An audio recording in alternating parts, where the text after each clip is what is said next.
This time on 7 Deadly Sins, we explore the deadliest sin of all, pride.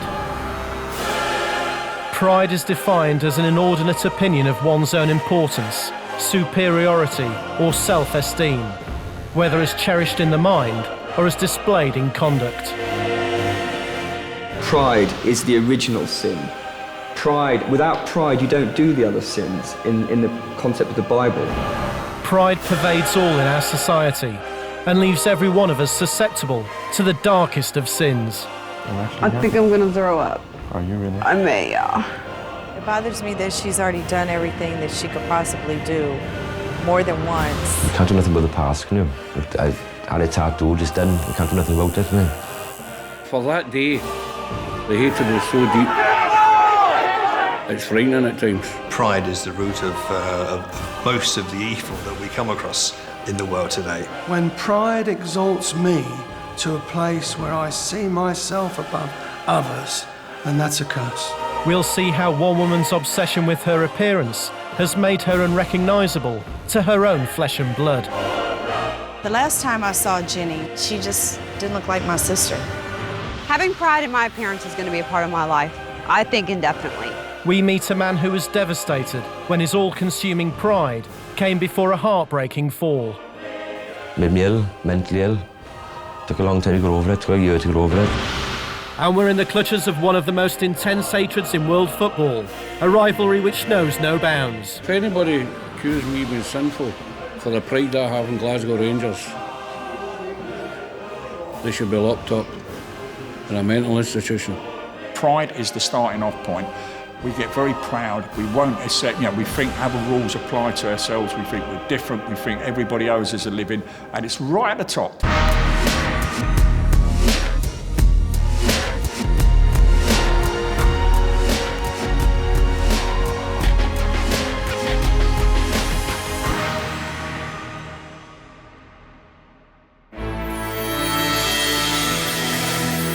The scriptures say God opposes the proud, but gives grace to the humble. Satan himself was created as one of the most beautiful and intelligent of God's creatures, a cherub to serve as a guardian of God. But Satan fell to the deadly sin of pride, believing that he could exalt his throne above the stars of God. God cast him out like lightning falling from heaven, his downfall a direct result of his pride and vanity. In today's society, prideful sinners transform their appearances in a desperate search for beauty and physical perfection. Sinners who are obsessed with pride in their appearance have the opportunity to reject the looks God gave them. According to the American Society for Aesthetic Plastic Surgery, almost 12 million cosmetic surgical and non-surgical procedures were performed in the United States in 2007. Costing the recipients over $13 billion. 91% of these procedures were performed on women. Women such as 31-year-old bikini model Jenny Lee.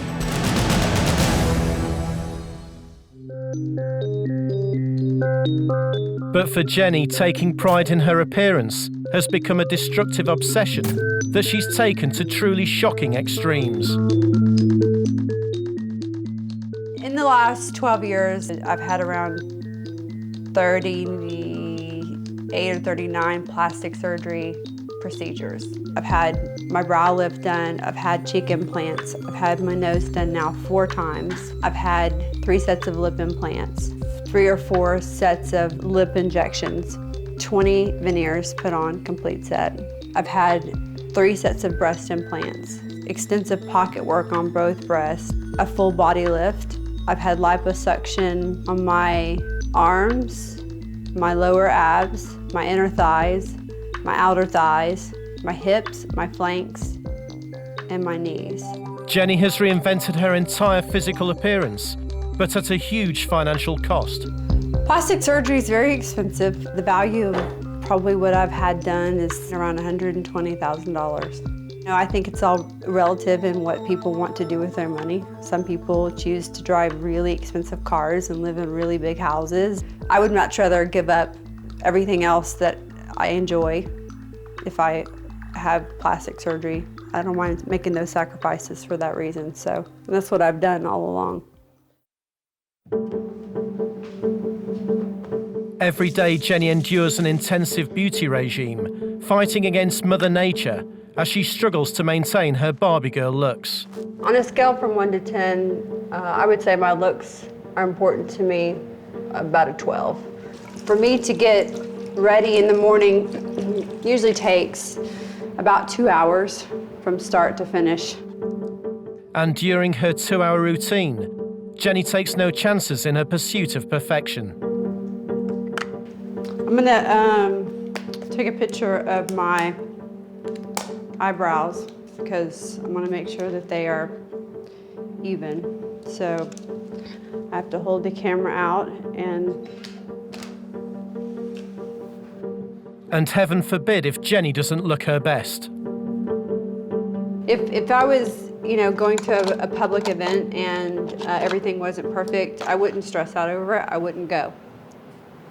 Another 2 hours of her life in front of the mirror, and Jenny's ready to face the world. But Jenny was shocked to learn that her all-consuming obsession is considered to be a deadly sin. I actually looked up on the internet the 7 deadly sins, and I realized that pride is the worst of all of the 7 deadly sins, which mortified me because I didn't realize that caring about what you look like or what your house looks like or what you're, taking pride in yourself, I didn't realize would be such a horrible thing, but apparently it is. But there are dark reasons for Jenny's descent into the deadly sin of pride.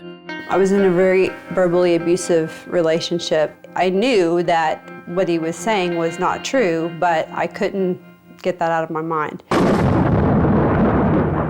We take pride, I think, too much pride in the way we look. Too much pride in our appearance and what we're wearing and how people see us and perceive us. And it's all about, it becomes vanity, it becomes, lifting yourself up to some silly place. The popularity of tattoos is soaring around the Western world. For thousands of years, they've been used as marks of status and rank, symbols of religious and spiritual devotion. They've also become fashion accessories in today's society, making them more popular than ever. And a recent survey found that 14% of all adults in the United States bore a tattoo. I got my first tattoo when I was 15, and obviously it has not stopped. My back, it's been done 9 times already. I've got about 9 separate ones. I've lost count. Probably over 20, over 25. The process involves ink being inserted into the layers of the skin. The most skillful tattoo artists use a person's body like a painter's canvas. Well, the tattoo I'm probably most proud of is this one. I love the detail and the way it's done, but also it really hit, so it's kind of pride that I actually got it done. It might be sinful if you have it in a naughty place, but... And in the case of one sinner, a tattoo came to symbolize his all-consuming pride.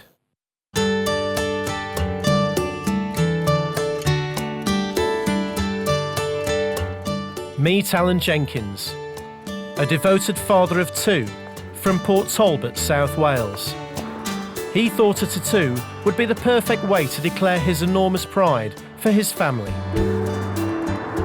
A friend of mine had a tattoo of his boy on his chest, and I thought it was absolutely amazing. I've always wanted the kids done, to be honest though. He wanted to have tattoos of the children when the children were born on his back. Better than 2 photographs in your wallet, isn't it? Somebody said that this fella in Chris in Swansea was okay, so we went over to speak to him. It was about 3 months planning. We had to get black and white photos, portraits, and he was like, no, that's no good, that's no good, that's no good, until he found the right one. They showed the drawings, and the drawings were real good, so he was real interested. I had money, I paid him up front. I paid him nearly £1,000 altogether, and went from there,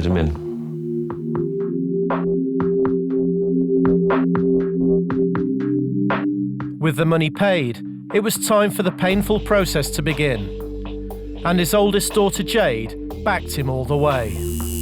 I remember going over to Swansea on the day, and I was the first one done, and to be honest, I thought it was a brilliant outcome.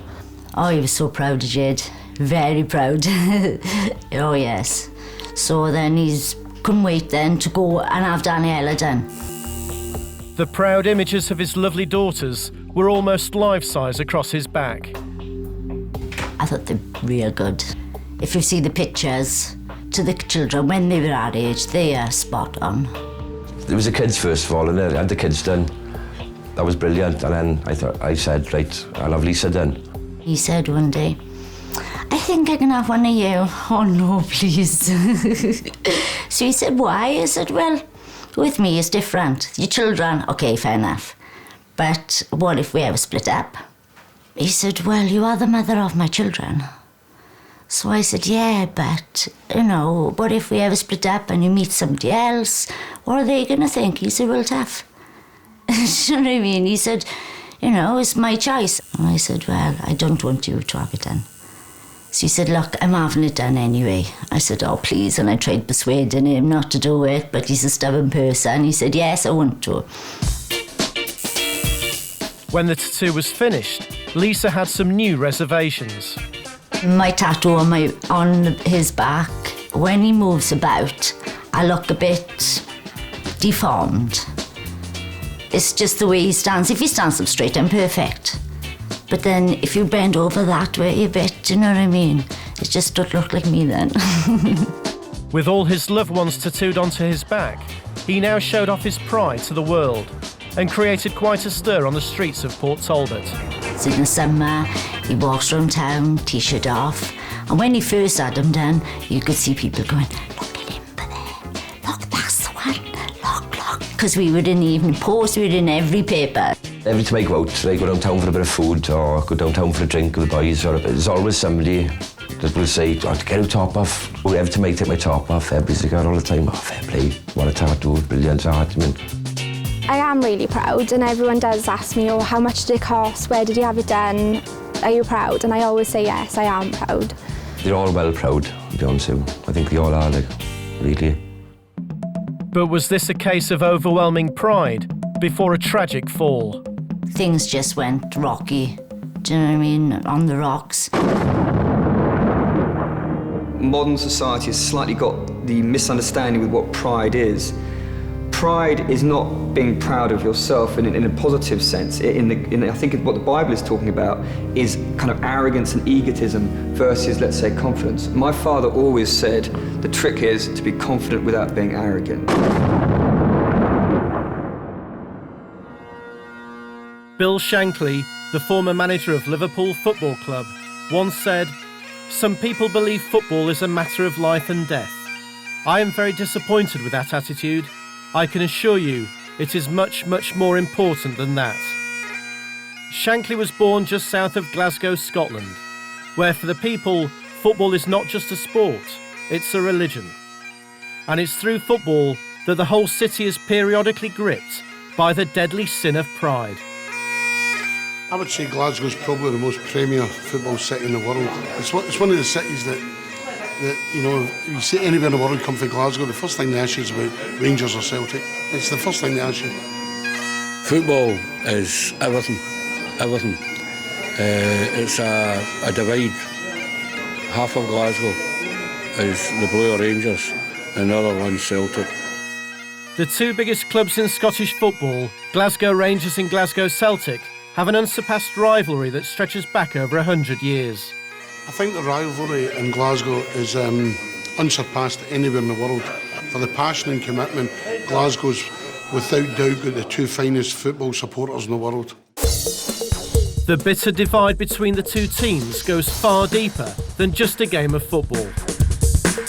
Oh no, it's a way of life. It's a clash of cultures.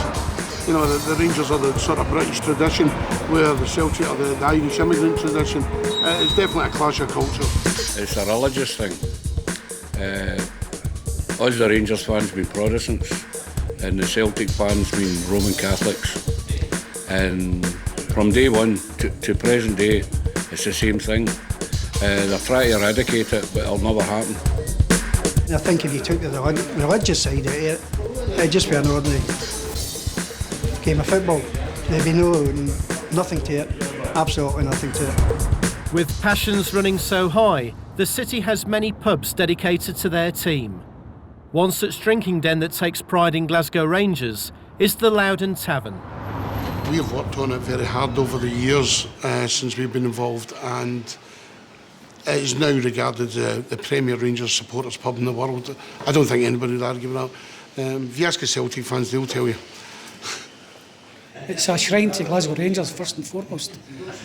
When you're in other countries in the world and you tell people where you drink or where you work, and they all know it.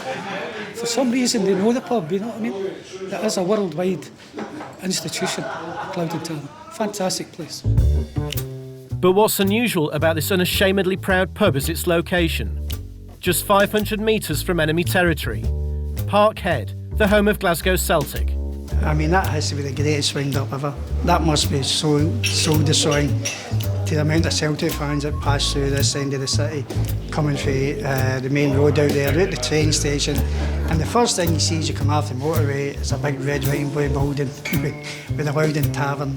To me, with this pub is situated as the best wind-up any Rangers fan could ever think of. And it is an absolute, as you see it, the memorabilia is spot on. It's 100% in this pub.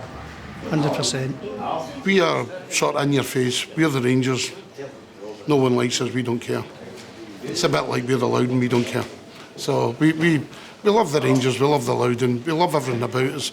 We're very secure in our own beliefs. Today is match day. Celtic versus Rangers.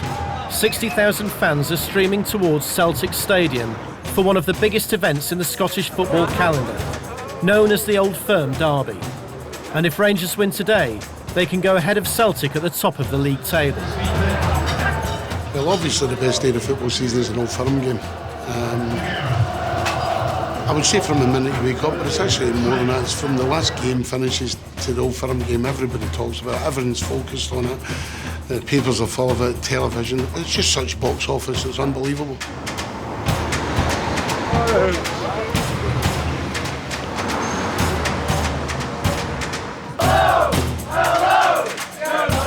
The day an Old Firm game in Glasgow is absolutely mayhem. As soon as you get up in the morning, till you get back to bed at night. For the minute you open your eyes in the day an Old Firm game, it's a buzz, and that lasts for the whole weekend. You get basically all Rangers fans coming to the pub. There's really no way to explain it. You would actually need to be there. If you could bottle it, you'd make yourself a fortune. For that 90 minutes, or for that day, the hatred is so deep. It's frightening at times.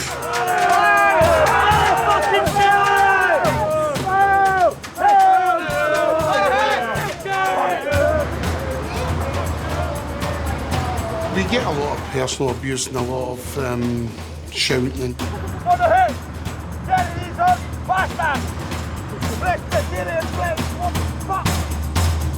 It's a lot of banter and it's good fun. The game kicks off. There's lots of tension and plenty of pride at stake. The fans in the Loudon are praying for victory.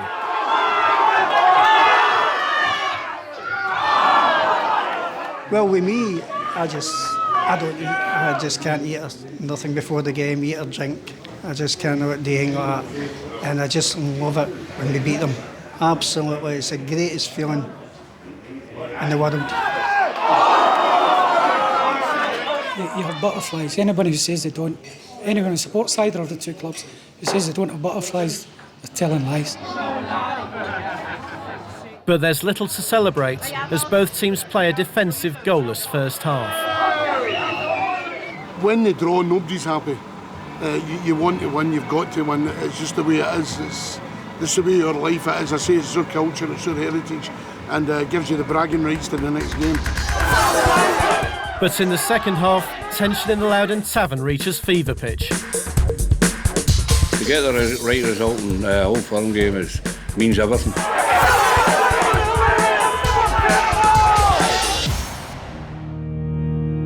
Pride is about seeing yourself at a certain level, of a certain status, whether you're right or wrong, and wanting to maintain that status and image at the cost of all else. That's pride. Pride is where you get to a position where you feel that, you know, you are different, you are special, you're different than other people. Other people mean very little to you because I'm different. Jenny Lee from Austin, Texas, is a married mother of 2 with a shocking obsession. She's gone under the surgeon's knife to completely transform her appearance and undertaken nearly 40 cosmetic procedures. But her life wasn't always dominated by this sinful desire for surgically enhanced improvement. As a teenager, she had natural cheerleader good looks and was surrounded by family who told her so. This is a picture of me. I was actually 15 in this picture, and my little sister is 5. And this was before I had any plastic surgery at all. This is the girl that was the most beautiful in high school, you know? So, I mean, I look at the picture and she's gorgeous. So, I mean, that's the way I felt then. That's the way everybody in my life made me feel then. So there wasn't anybody prettier than me. I mean, that's the way I was raised. You know, I look at it and I wish I could go back in time and be back in that place, and I would do a lot of things differently, I'm sure. Before Jenny turned 20, she began yearning for physical perfection, and there are reasons why her life took this shocking twist. I started having plastic surgery when I was 19 years old. I lived in Dallas, which is a place where everything is beautiful and bigger and better in Texas, and it's very hard to compete. All the women have beautiful long blonde hair and big boobs, and everything is perfect all the time. But it wasn't just the beautiful people of Dallas that changed Jenny's life forever. There was also an intense pressure from someone far more important in her life at the time. I was married to my first husband, and when I look back on this situation, I was in a very verbally abusive relationship, and without gratifying his existence in my life too much, it basically just kind of started because of a lot of the comments that he was making to me about my appearance. There was always something wrong. He was making fun of something. And subconsciously, I knew that what he was saying was not true, but I couldn't get that out of my mind. This criticism left a deep emotional scar, shattering Jenny's confidence in her own appearance. It just became a situation where I was trying to look and feel okay with my reflection. To be able to look in the mirror and say, okay, you look okay today. And that is, and still is, the biggest challenge that I face.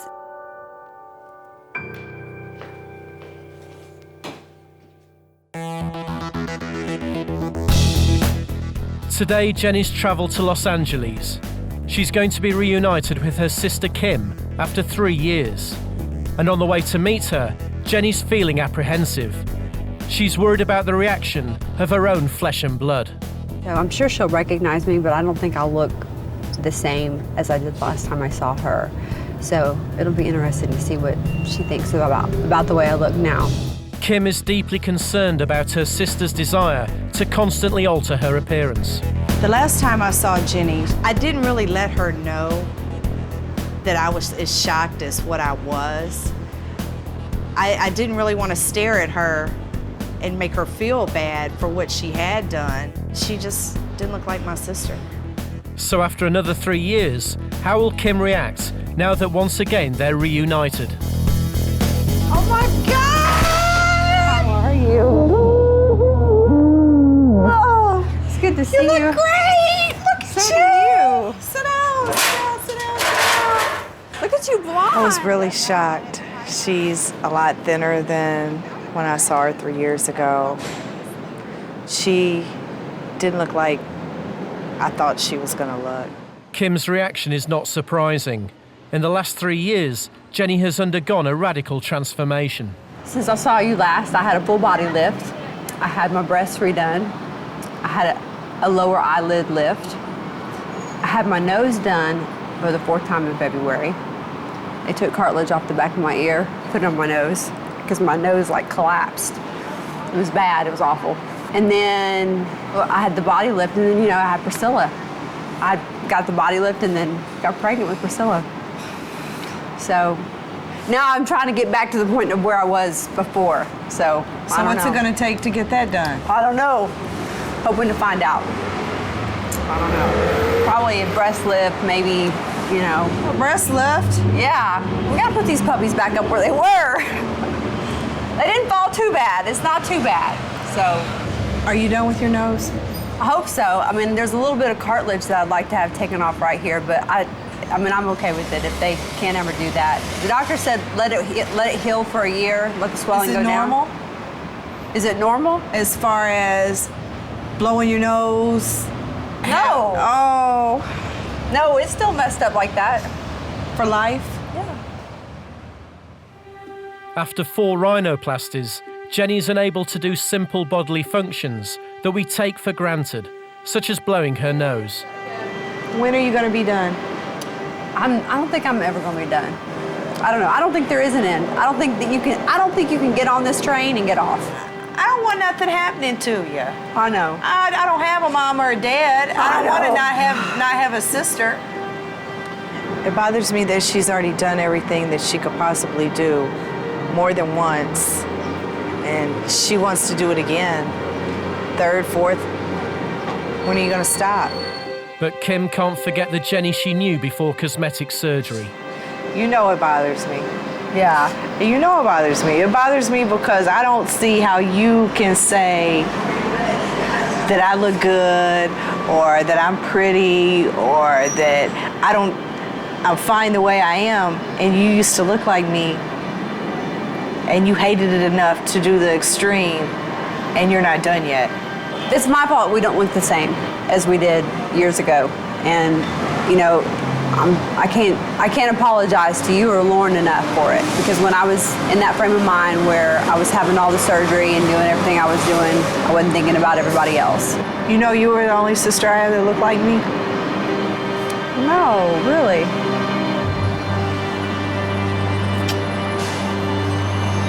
Well, I think we still look alike. I just need to cut my nose so it'll look more like. It's kind of lonely not having anybody that favors you or looks like you, because that's what family's about. You know, and like her daughter, you know, her daughter looks like her dad more than she does her, so at least her daughter has somebody to resemble. Seeing my sister hasn't changed anything as far as my viewpoint on plastic surgery or my appearance. It's nice to hear people tell you that you look good, but it doesn't change the way I feel. And Jenny, this is Dr. Monty. Hi. But will the surgeons allow Jenny to go under the knife again? I think that the main issue is, you know, why have you had so many surgeries, and when do you say that enough is enough? People who are so aware of this sense of pride in the way that they look, and the fact that they feel they need to pursue changing the way that they look to make themselves feel better, to be accepted by other people, almost to become addicted to that sense of self-change. I take a step back and think about what's going on for them. Because part of me wants to say, you know, this is just somebody who feels wounded by the world and wounded by the way that they haven't been blessed with this, that, or the other. But actually, part of me actually wants to say, what on earth are you doing? You were given this amazing body. It may not look like 99% of the magazines show you it should look, but neither do I, neither do 99.99% of the population. Alan Jenkins is a father of 2, full of pride for his family. To declare his love for his daughters and his partner Lisa, he spent £1,000 to have near life-size tattoos put across his back. He wanted everyone in his hometown of Port Talbot, South Wales, to witness his pride for his loved ones. But just 2 months later, his pride would be hurt almost beyond repair. Lisa, the mother of his 2 daughters, dropped a bombshell. Things just went rocky, do you know what I mean, on the rocks, and we just went our own way then. With the ink hardly dry on the tattoos, Lisa dumped Alan for a Latvian fitness instructor, and Alan was devastated. Made me ill, mentally ill. Took a long time to get over it, took a year to get over it. His emotions were wrecked by the whole experience, and as he struggled to come to terms with what's happened, the tattoo of Lisa was a constant reminder of what they used to have together. Can't do nothing about the past, can you? I've had a tattoo just then, I can't do nothing about it, mate. To be honest, I wouldn't have no say in it anyway. Whatever I said, you wouldn't have listened to. I didn't care what she thought anyway. You know, so I still love the girl now. I know we split up, we're still best of friends. Alan's still proud of his tattoo and won't dream of altering it. I'm the proudest person in the world, because I have 2 beautiful kids. All right, me and Lisa, we split up, whatever, but we're still good friends. I'm still proud of her being on her. I never get so. I've had even had a letter off some doctor to say that he can take it off my back for £1,000. Like, I don't want it off my back, do you mean? Still, that was my family for years, wasn't it? Do you mean? He always says it's the mother of my children, so it doesn't matter if we've split up or not. He's proud of it. Alan's paid a high price for the sin of pride, but does Lisa believe he's a sinner? I don't think Alan is a sinner. I think he's just one proud father of his children. I don't care what anybody else thinks. Don't you? Don't care. I can say that's the best 15 years or 18 years I've had in my life. You never know now. I might have her back, you never know. Might have her back tomorrow. But that's life.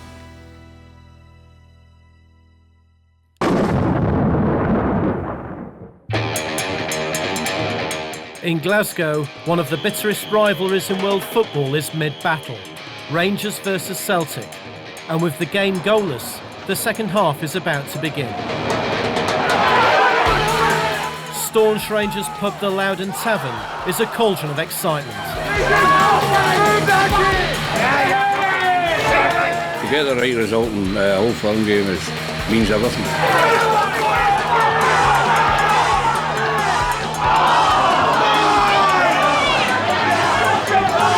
Sometimes the performances aren't as good as they should be, but see if you win, nobody remembers a bad performance. See if you get beat, you're always told it wasn't a bad game, it was a great game, your team were just rotten. If they win, the only difference is it's extremely hard fitting 1 million people into a place for 100. You know, everybody wants to come to the Loudon because of its reputation, because of the fans, because of the good behaviour. We've got everything that's good about Rangers supporters in this pub, and Rangers fans are very proud of it, and rightly so. There's very, very few pubs like this in the world.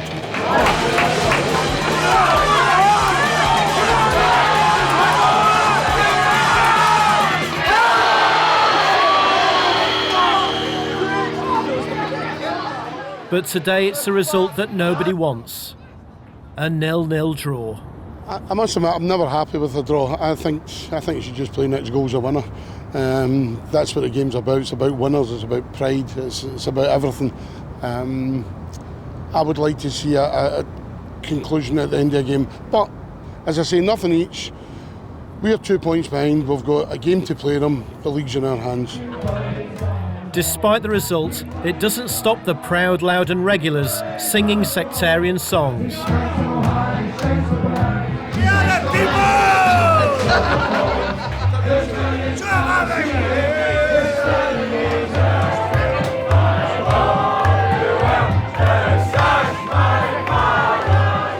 Being a Ranger is all about, this goes on for generations and generations. My father and my grandfather brought me up to be a real Rangers man, and I'm 62-year-old and I'm a Rangers man to this day. Don't miss a game, go to every game, doesn't matter where it is in the world, and that'll continue till they put me down my box. To me, the Rangers, all the Rangers support follow Rangers with pride. And for the day I went to see Rangers, I've thought that, and I still think it this day. It's something to be proud of. It's not just a football club, it's an institution, it's a way of life. And a lot of people, religion is the reason they support football. Not for me, because football in itself is a religion, I think. But do these die-hard Rangers fans and Loudon Tavern regulars consider the intense pride they take in their team and their pub to be sinful? And I know in the Bible that pride is one of the worst sins, if you like, but not in a modern text. To be proud of your football team is brilliant. So being proud of your country, being proud of who you are, being proud of your heritage, why not? People try to dilute it. We should be actually on the rooftop singing, we're Rangers fans, look at us, we're the best people in the world. Anyone that knows us knows that's the truth. I can't understand, how can it be a sin to be proud of something? You're proud of your family, it's a great pride you've got, how your family's turned out. And it's a great pride to me, the way the Rangers are turning out and how they are as a club and how they're run as a club. I mean, they're run absolutely 100%. If anybody accused me of being sinful for the pride I have in Glasgow Rangers, they should be locked up in a mental institution. Would I take more pride in the Loudon or Rangers? Rangers. The Rangers is forever.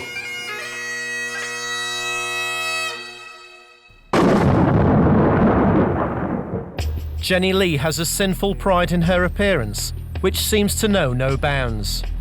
She spent more than $100,000 on nearly 40 cosmetic procedures, and her physical appearance has completely transformed. Today, Jenny's in Los Angeles.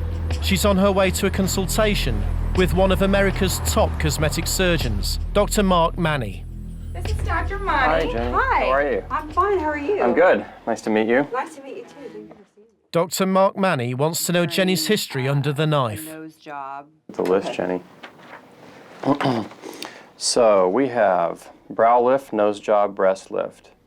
That was the first thing you had done? No, I just start with my head and I work my way down Head to my toe. Yeah, because that's the only way I can remember. Dr. Manny has major concerns. He fears that Jenny suffers from body dysmorphic disorder, a mental issue where the victim is obsessed with a perceived defect in their appearance. No, you've had a lot of surgeries, and I think when someone starts to have this much plastic surgery, I think a lot of people will probably say that you're like a victim of plastic surgery or a victim of your own psychology that makes you seek out plastic surgery in a really unhealthy way.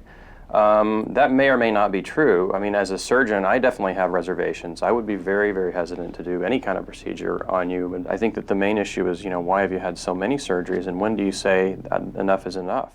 Before Jenny had her second child, she felt that she'd reached the point where she was finally happy with her appearance. But becoming pregnant changed all that. I was in June of 2006. I was at the place of a stopping point. Mm-hmm. I want to go back to that place. Because what happened is when I was at that place of a stopping point, and then I got pregnant and had a baby, I kind of reversed it. Do you see what I mean? I took away what I did. So I want to go back to that place. And that's why I'm, want to have both breasts lifted. And I've got some issues with a scar on from my C-section, and also from a burn on my hip that I want to look into having redone. So you want me to take a look at all the areas that you think were kind of ruined by your pregnancy, right? Yes, I do. Okay. Please. Okay, so let's go into an exam room. Okay. And I'll take a look. Okay. He examines her stomach.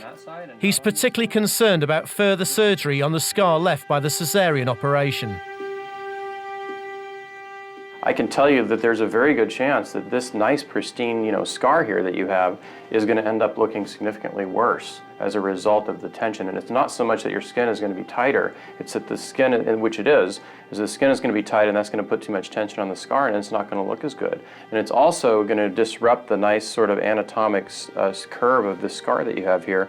It's going to pull it down. It might give you a weird contour. Then you might become upset about that, and you're just going to keep going and going. And I mean, you go to a point where you're not chasing perfection, but you're going to end up trying to chase just normalcy, try to bring yourself back to where you were today in this room, you're going to have more and more surgery, more and more anesthesia, and the same risk every time that you go through it. And then, it's just kind of a never-ending road. I think you get to a point where enough is enough, and you look great, you look beautiful, so why do more? I mean, all the psychology of what you're going through and having done to yourself aside, you don't have a good indication for a body lift. And honestly, I agree with the people that are telling you that you need to back off and you need to start and take a good look at why you're doing all these things. So you don't think that I should have the surgery that I want to have? Absolutely not. I think you just need to think long and hard about what the reasons are and think about how great you look right now and think about what people are telling you. I mean, this is what I do for a living. I'm telling you no. Yeah. Okay.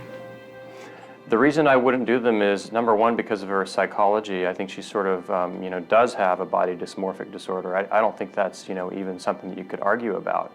But I also don't think that she has the right, physical indications for surgery. So even if it was her first time coming in, looking for a revision body lift, I wouldn't do it. Even though while now she seems to be very confident, I think she's pursuing these plastic surgery procedures because of a deep insecurity. But Jenny disagrees. At one point in time, I feel like I probably was addicted to it, like I was really hard to stop. But since then, I've gotten a much firmer grasp on reality. There's no question she's addicted to surgery. So I just finished seeing Dr. Manny, and I got the advice that I kind of expected from him, which was that he didn't think I needed the surgery and that he wouldn't operate on me. But I've decided that I'm going to go ahead and move forward with the surgery anyway. I've taken into account all of the things that he's warned me about, and it's worth the risk to go ahead and take the chance and do it. So it was really nice to talk to him and meet him, but I'm moving right along. Later that day, Jenny puts her defiant words into action. She organised a Botox procedure and showed that she'll stop at nothing on her sinful path to perfection. I think I'm gonna throw up. Are you really? I may, yeah. Oh my God. Is it the pain? Yeah. Well, if this is a sin to have something like this done and it works, well then, that's just fine with me. After her 40th cosmetic procedure, it seems that Jenny will stop at nothing to maintain her sinful pride in her appearance, even if this means paying the ultimate price. Having pride in my appearance is going to be a part of my life, I think indefinitely. I understand that my sister has concerns, my whole family has concerns. Everyone's worried that you go under the knife or you have surgery and you're going to die in surgery. And, it's something that is always a consideration when I have surgery. But at the same time, every single time I get behind the wheel of a car, I think the same thing. So I can't live my life worried about when I'm going to die and if it's going to be on an operating table. I'm going to die, however I'm going to die. It's already planned out for me. I don't know how it's going to happen. If it just so happens to be on an operating table, that's just the way it is. And people are going to have to live with that. According to the Bible, pride is the sin of sins, which turned Lucifer into Satan and tempted Eve to eat the forbidden fruit. In our society, pride is perhaps the easiest and most appealing sin that we may fall victim to. Yet once in its grip, the door to all the other deadly sins is left wide open. At the end of the day, I do believe that pride is a comfort to a fool. It will bring you down eventually. Be proud in people, in community. Be proud in what we can achieve for each other, together, rather than, because pride leads to haughtiness, it puffs you up. And pride comes before a fall.